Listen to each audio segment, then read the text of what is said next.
Alright, people, what up? This is your boy Vagabond here to give you my thoughts on Toriko Chapter 253.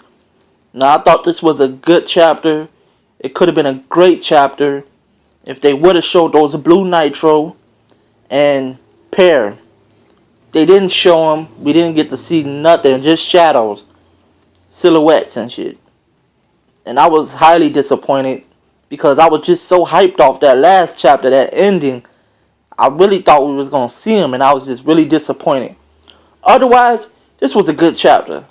Now, we see Frohze, and Acacia. They leave off with the Blue Nitro. I'm guessing they made their way to the Gourmet World, and Acacia comes back. Acacia says he comes back with Frohze in his hands. I was thinking like, damn, she's dead. Well, she wasn't dead.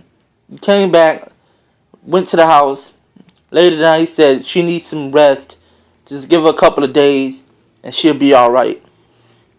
Midora, he was asking Frohze, like, where'd you go? Where were you at? I was worried, concerned, whatever.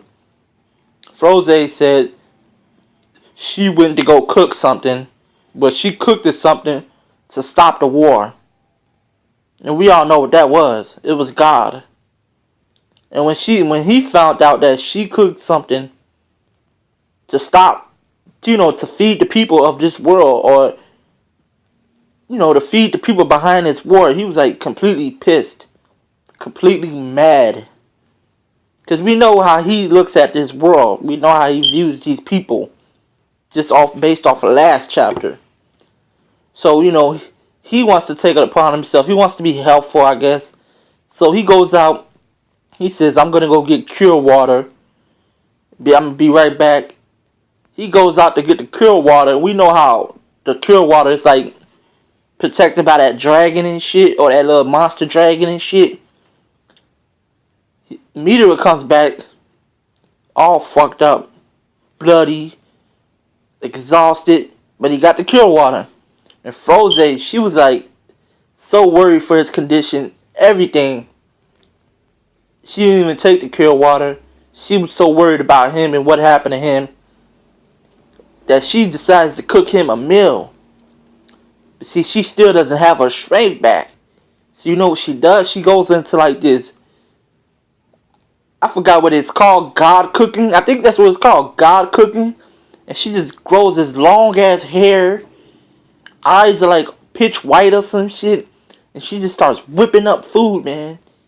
And then that was like pretty much right there. That pushed her over to the edge. Like after she cooked that food, I guess she like called it her last meal for him or whatever. She cooked that food, man, and then she straight up died. Like she used all her little bit of energy, man, and cooked it and died. And Acacia and Ichiru and all them, they came back to see this. And Midora, he's feeling so guilty, so mad, because he feels like he's responsible for her death. And so Acacia and all them, they dig a grave and bury her. And Acacia's telling them to live on for her and whatever. And Midora, he's just so mad and shit. Acacia, he explains to them that I gotta go. So he leaves off again, leaving them on their own. And Midora, he's just running wild. He's like running wild, looking for, because actually Acacia, he left to go like bury all of his full course. Like that's what he did. His full course, God, Pear, the hors d'oeuvres and all that other shit. So Midora, he was looking for that shit. He was trying to look for it. Cause he started to stumble upon the dark side now. He started going dark. Didn't want to hear shit anybody had to say.